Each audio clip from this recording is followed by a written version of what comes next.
समय की बात है जब देवी पार्वती भगवान शिव के लिए लगातार स्वादिष्ट भोजन तैयार कर रही थीं।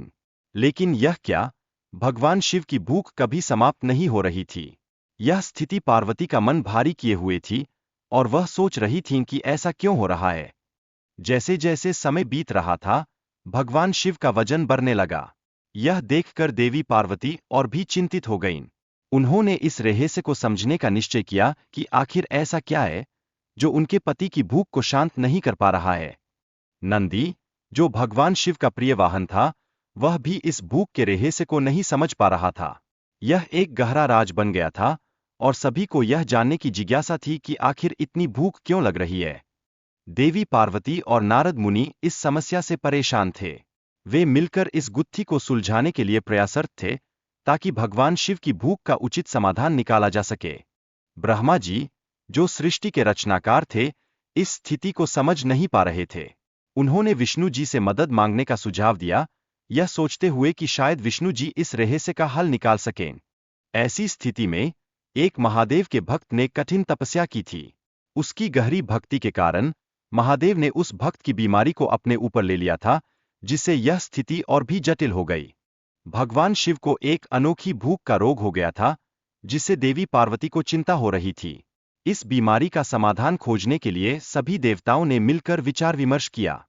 तभी देवराज इंद्र ने चमत्कारी फल लाने का प्रस्ताव रखा। उन्होंने भगवान शिव की भूख को सामान्य करने में मदद करने का प्रयास किया। फल के प्रभाव से महादेव की तृप्ति हुई और सबके मन में सुख की लहर दौड़ गई। चमत्कारी फल खाने के बाद भगवान शिव ने अपनी स्थिति को समझा और हंसते हुए अपनी भूख की समस्या पर विचार किया। यह आनंद भरी स्थिति सभी देवताओं के लिए एक अद्भुत अनुभव थी। एक भक्त शिवम का मानना था कि भगवान को शुद्ध दूध चढ़ाना चाहिए, इसलिए वह पानी मिलाकर चढ़ाने वालों को पसंद नहीं करता। उसकी भक्ति उसके जीवन का महत्वपूर्ण हिस्सा थी, जो उसे विशेष बनाती थी। एक दिन, जब बारिश के कारण दूध बेचना संभव नहीं था, तब पंडित जी ने शिवम को खीर बनाने का सुझाव दिया। इस सुझाव के माध्यम से शिवम ने दूध का सदुपयोग किया और सबको प्रसाद बांटकर सभी का मन जीत लिया। शिवम की दया और भक्ति ने उसे गांव में एक आदर्श बना दिया। उसकी ईमानदारी और भगवान के प्रति श्रद्धा ने सभी को प्रेरित किया और वह सभी के दिलों में एक विशेष स्थान रखता था। शिवम ने देवी पार्वती को दूध और खीर का भोग देने का वचन दिया। उनकी निश्चल भक्ति से देवी की प्रसन्नता स्पष्ट हो गई और यह दर्शाया कि सच्ची भक्ति का फल हमेशा मीठा होता है। भगवान शिव और देवी पार्वती ने सेठ और सेठानी के भेष में शिवम की परीक्षा लेने का निर्णय लिया। यह एक अद्भुत घटना थी, जो दिखाती थी कि भक्ति की असली परीक्षा कैसे होती है। जब सेठ ने शिवम से सारा दूध मांगने की कोशिश की, तब शिवम ने अपने भक्तिभाव को प्राथमिकता दी। उनकी निस्वार्थता और भक्ति ने सभी को यह सिखाया कि सच्ची श्रद्धा में ही शक्ति होती है। शिवम ने भगवान को दूध और खीर का भोग अर्पित किया, जिससे उनकी भक्ति का महत्व उजागर हुआ। यह भक्ति ही थी जिसने उन्हें सुख और समर्पण दिलाया। भगवान शिव और देवी पार्वती शिवम की सच्ची भक्ति से प्रसन्न होकर उनके सामने प्रकट होते हैं। इससे सभी को यह समझ में आता है कि श्रद्धा का कोई मोल नहीं होता और यही सच्ची भक्ति है। भगवान का आशीर्वाद प्राप्त कर शिवम का जीवन खुशियों से भर जाता है।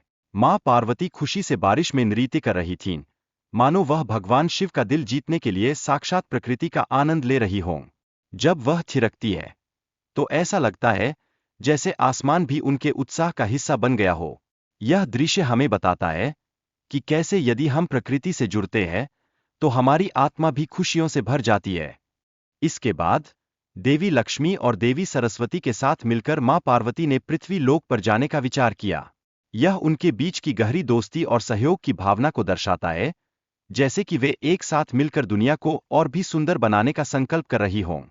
जब मां पार्वती और अन्य देवियों ने पृथ्वी लोक पर कदम रखा, तो अचानक बारिश रुक गई। इस पर मां पार्वती और उनकी साथियों के चेहरे पर निराशा छा गई। यह पल हमें याद दिलाता है कि जीवन में अनिश्चितताएं कितनी सामान्य होती है, लेकिन हमें हमेशा आगे बढ़ने की कोशिश करनी चाहिए। कोमल की स्थिति और उसके दोस्तों का व्यवहार उसके आत्मविश्वास पर गहरा प्रभाव डालता है। जब वह खुद को अलग अनुभव करती है, तो उसके मन को ठेस पहुंचती है। यह हमें सिखाता है कि किस तरह से हमारे शब्द और क्रियाएं दूसरों के मनोबल को प्रभावित कर सकती है। लेकिन माता पार्वती का कोमल को सहारा देना यह सिद्ध करता है कि सच्ची दोस्ती और सहानुभूति से किसी की जिंदगी में सकारात्मक बदलाव संभव है। जब एक दोस्त दूसरे का हाथ थामता है तो जीवन की चुनौतियां भी आसान लगने लगती है। जब कोमल की आंखों की रोशनी लौट आई, तब उसकी खुशी और नए अवसरों का आगाज हुआ। यह न सिर्फ उसकी मुस्कान को वापस लाता है, बल्कि उसके आत्मविश्वास को भी एक नई दिशा देता है। एक बार फिर से उसे यह एहसास होता है कि हर मुश्किल के बाद एक नई सुबह होती है। कोमल की खुशियों में माता पार्वती के आशीर्वाद का योगदान महत्वपूर्ण था। बारिश का आनंद लेना अद्वितीय था, जैसे ये सभी देवता एक समान खुशी में अपनी खुशियां बांट रहे हों। यह एक सुहावना पल था जो सभी के दिलों को जोड़ता है। फिर तीनों देवियों ने चाय और पकौड़े का आनंद उठाया और आपस में हंसी मजाक करने लगीं। यह पल उनके लिए विशेष था, जहां उन्होंने न केवल स्वाद का मजा लिया, बल्कि अपने रिश्तों को और भी मजबूत किया। एक दूसरे के साथ बिताया गया समय हमेशा यादगार होता है। भगवान शिव और माता पार्वती ने आंख मिचौली खेलकर एक दूसरे के साथ समय बिताया। यह खेल उनके बीच का प्यार दर्शाता है, जिसमें मासूमियत और स्नेह का अद्भुत मेल होता है। जैसे जैसे वे खेलते हैं, उनके बीच का बंधन और भी गहरा होता जाता है। भगवान शिव ने माता पार्वती को पकड़ने के लिए कई प्रयास किए, लेकिन बार बार असफल होते गए। उनकी कोशिशों में माता पार्वती की चतुराई भी झलकती है, एक मजेदार प्रतियोगिता के रूप में जो दोनों के सामने आती है। यह दर्शाता है कि प्यार में कभी कभी प्रतिस्पर्धा भी होती है। फिर माता पार्वती ने अपनी शक्तियों का उपयोग कर भगवान शिव के लिए एक हमशक्ल उत्पन्न की। यह क्षण दिखाता है कि कैसे दोनों एक दूसरे को चुनौती देते हैं और साथ ही एक दूसरे को समझने का प्रयास करते हैं। खेल के अंत में भगवान शिव और माता पार्वती के बीच सुलह होती है। इस पल में उनके रिश्ते में प्यार और समझ का अद्भुत संतुलन दिखता है, जिसमें खट्टी मीठी लड़ाई का अनुभव होता है।